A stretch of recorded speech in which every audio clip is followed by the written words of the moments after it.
Salutations aventuriers, je vous retrouve pour une vidéo sur Waven et aujourd'hui je vous présente un second build sur le Stalactos sur cette 0.16. Il s'agit d'un deck 9. Je vous avais présenté un deck 15 avec plus d'offensive, plus de défensive, mais une aléatoire du coup de la pioche qui peut être embêtante.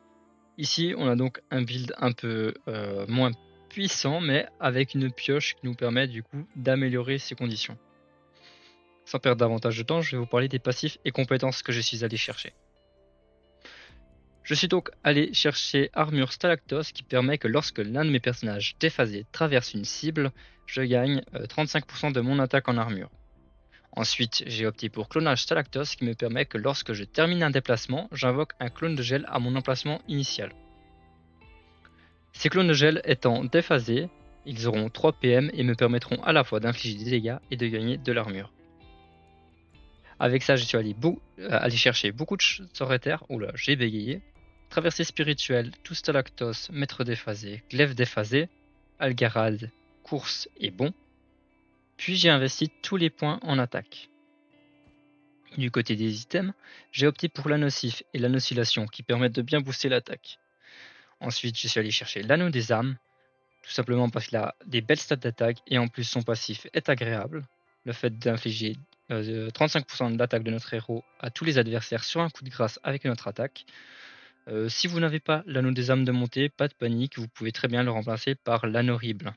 Il a à peu près les mêmes stats, cependant il n'aura pas le passif sur coup de grâce. Enfin, je suis allé chercher également l'anneau olive comme dernier anneau.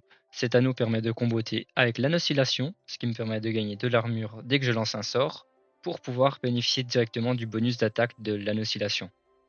De plus, les deux anneaux réunis, j'ai un bonus de plus 40% de gain d'armure, ce qui augmente mon passif de 25% de mon attaque en armure à 35%. Du côté des compagnons, il y en a généralement on va avoir le temps d'en invoquer qu'un seul, parfois deux, c'est très très rare. Le plus important pour moi est Oracle Offensé. Aujourd'hui, je trouve qu'Oracle Offensé est juste incroyable sur le personnage, étant donné qu'elle va créer deux repousses. La première repousse sur son attaque de base, et la seconde grâce à ses auras points repoussants. L'attaque de base va nous repousser de 2 cases, et l'aura point repoussant de 2 cases supplémentaires. On va donc pouvoir traverser un total de 4 cases, et suivant l'alignement des ennemis, on va pouvoir en traverser 2 comme ça, en plus d'invoquer du coup directement 2 clones de glace. Ensuite, Shani est assez intéressante étant donné qu'elle va nous permettre de nous déplacer, nous ou un de nos clones. Si on se déplace nous, on va créer un clone. Si on déplace un des clones, on peut permettre potentiellement à un autre clone de venir taper. Ensuite, les deux autres compagnons sont plus là pour la forme. Il y aura Terry qu'on peut utiliser dans le cas où on doit kite. Mais généralement, si on s'éloigne pour se secure, souvent on n'a pas de quoi invoquer Terry, donc on va se baser sur notre pioche en fait, surtout. Suivant la main qu'on a, on va pouvoir s'éloigner ou pas, si on veut garder le déphasage ou pas.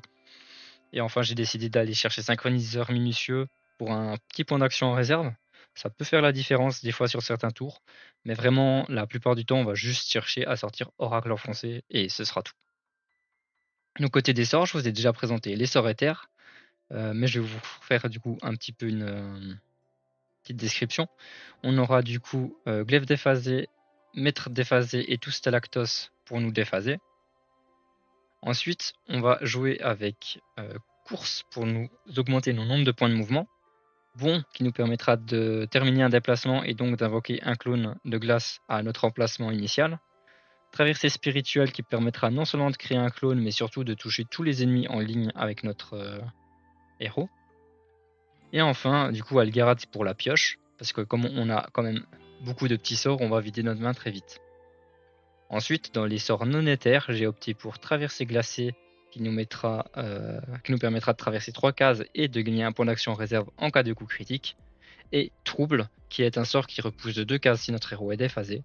C'est un sort qu'on va utiliser à peu près tout le temps sur nous. On va rarement aller viser les ennemis avec. Donc si vous l'avez niveau 1, il fera moins de dégâts. Voilà, c'est tout. Si vous l'avez niveau 1, il vous fera juste moins de dégâts. Après, je vous conseille quand même d'aller le ruiner. Le fait qu'il revienne en main en cas de coup critique, c'est vraiment génial. Et la repousse d'une case supplémentaire est obligatoire si vous voulez pouvoir traverser un ennemi avec le sort, en vous le lançant dessus. Voilà, en ayant vu tout ça, on va pouvoir passer à un petit combat. Ici, j'ai décidé de changer de mes habitudes et de partir sur le niveau 120 des vampires.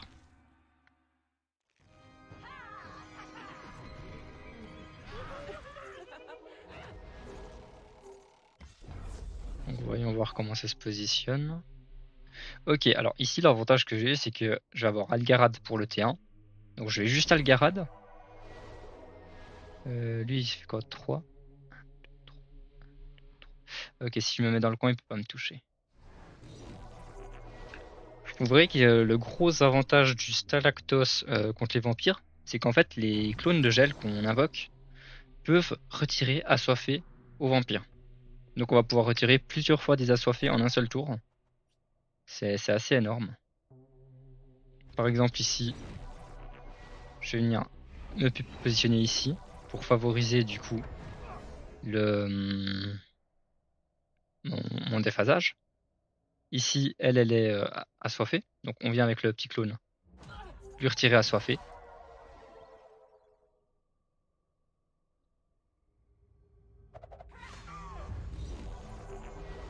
Est-ce que j'ai de quoi me déphaser?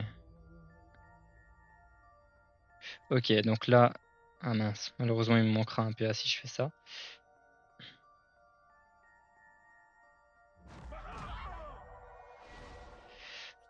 Voyons. Parce qu'ici, soit je me blinde en armure, puis je vais me positionner ici, mais je perds mon déphasage. Après, j'ai de quoi de regagner mon déphasage plus tard, donc c'est ok. Et elle, je viens lui retirer assoiffé avec mon clone. En plus, je traverse un ennemi, donc je gagne de l'armure.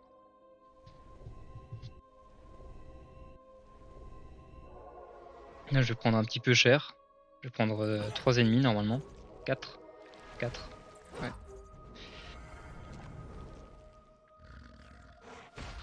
Mais on a une course qui a un super sort. 1, 2, 3, 4, 5, 6. Et du coup, je vais utiliser ça.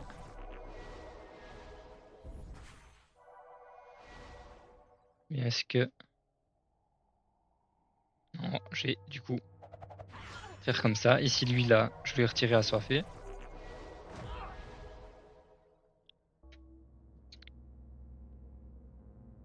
Lui, je vais lui retirer assoiffé. Ah, c'était mal joué. J'aurais dû retirer assoiffé à celui-là avec mon premier clone. Parce que du coup, avec celui-ci, j'aurais pu aller retirer ici. Malheureusement, je ne l'ai pas fait. Donc, il y a encore 2 assoiffés sur le terrain parce que j'ai mal joué. Normalement, il en aurait resté qu'un.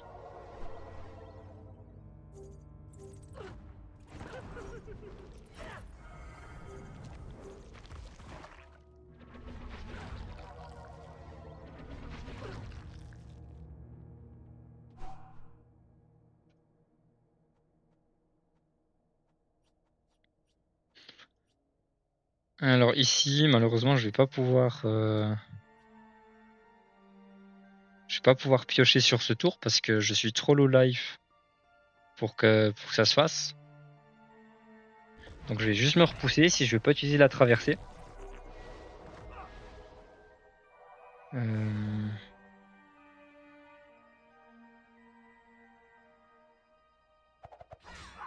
Voilà, je vais pas utiliser la traversée parce que je vais pouvoir utiliser traversée spirituelle et traversée rocheuse sur ce tour.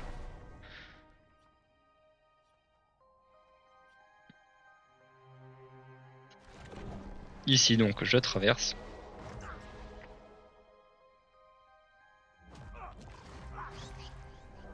Je retire assoiffé. Ici pareil, je vais venir essayer de tabasser celui-ci au maximum. Et en réalité, du coup, je ne vais pas utiliser traversée spirituelle sur ce tour, étant donné que sinon je perds mon déphasage. Et j'ai pas envie de devoir utiliser maîtrise déphasée au prochain tour. Donc 1000 d'armure, 900 HP encore.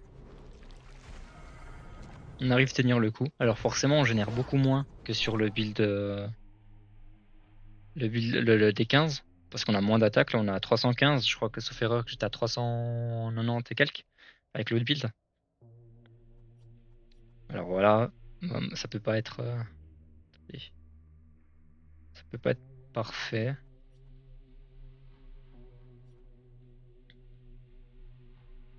Plus 4 PM.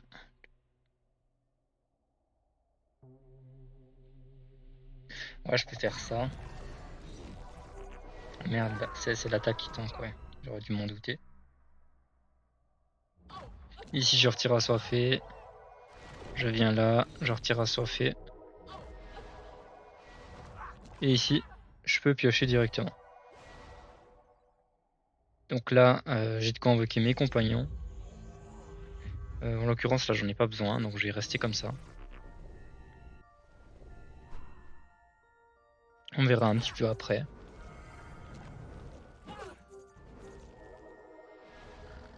Normalement, là, sur ce tour-là, je termine.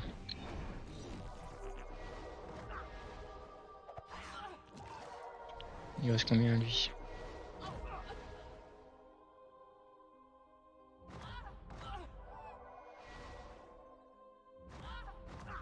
Voilà. Et là, c'est terminé.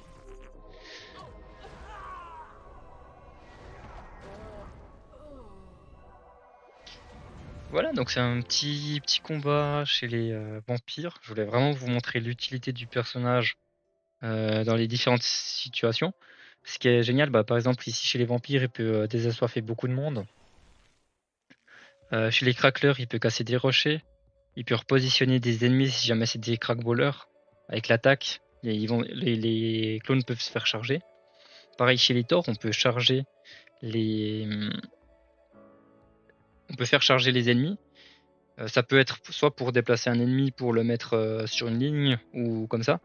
Ça peut aussi être, par exemple, il y a un Thor, j'ai oublié son nom, mais il y a un Thor qui, quand il se fait attaquer, va charger quelqu'un aléatoire sur la ligne. Ça peut aussi être pour faire proc ce passif-là pour qu'il charge un de ses alliés. C'est possible aussi. Donc vraiment, les clones en fait offrent une polyvalence phénoménale au personnage. En plus d'être super agréable. C'est vraiment fun, je trouve, d'avoir ce petit côté placement à gauche, à droite, comme ça. Des clones. En plus, nous, on a un placement facile. Grâce à Algarad, en fait, on a aussi on cycle très facilement notre deck. Le deck 9, même si on a beaucoup de petits sorts ici, on va beaucoup le cycler. Là, sur le dernier ou avant-dernier tour, je sais plus, j'ai commencé ma main elle était pleine. C'est juste incroyable. Personnellement, j'ai une grosse préférence pour ce deck 9 par rapport au deck 15. Cependant, je trouve qu'il manque encore peut-être d'un tout petit peu de survie, même si la polyvalence est plus grande. Enfin bref, je commence à me répéter pas mal dans ce que je dis, donc je vais arrêter la vidéo ici. J'espère que ça vous aura plu. Je vous dis à bientôt pour une prochaine vidéo.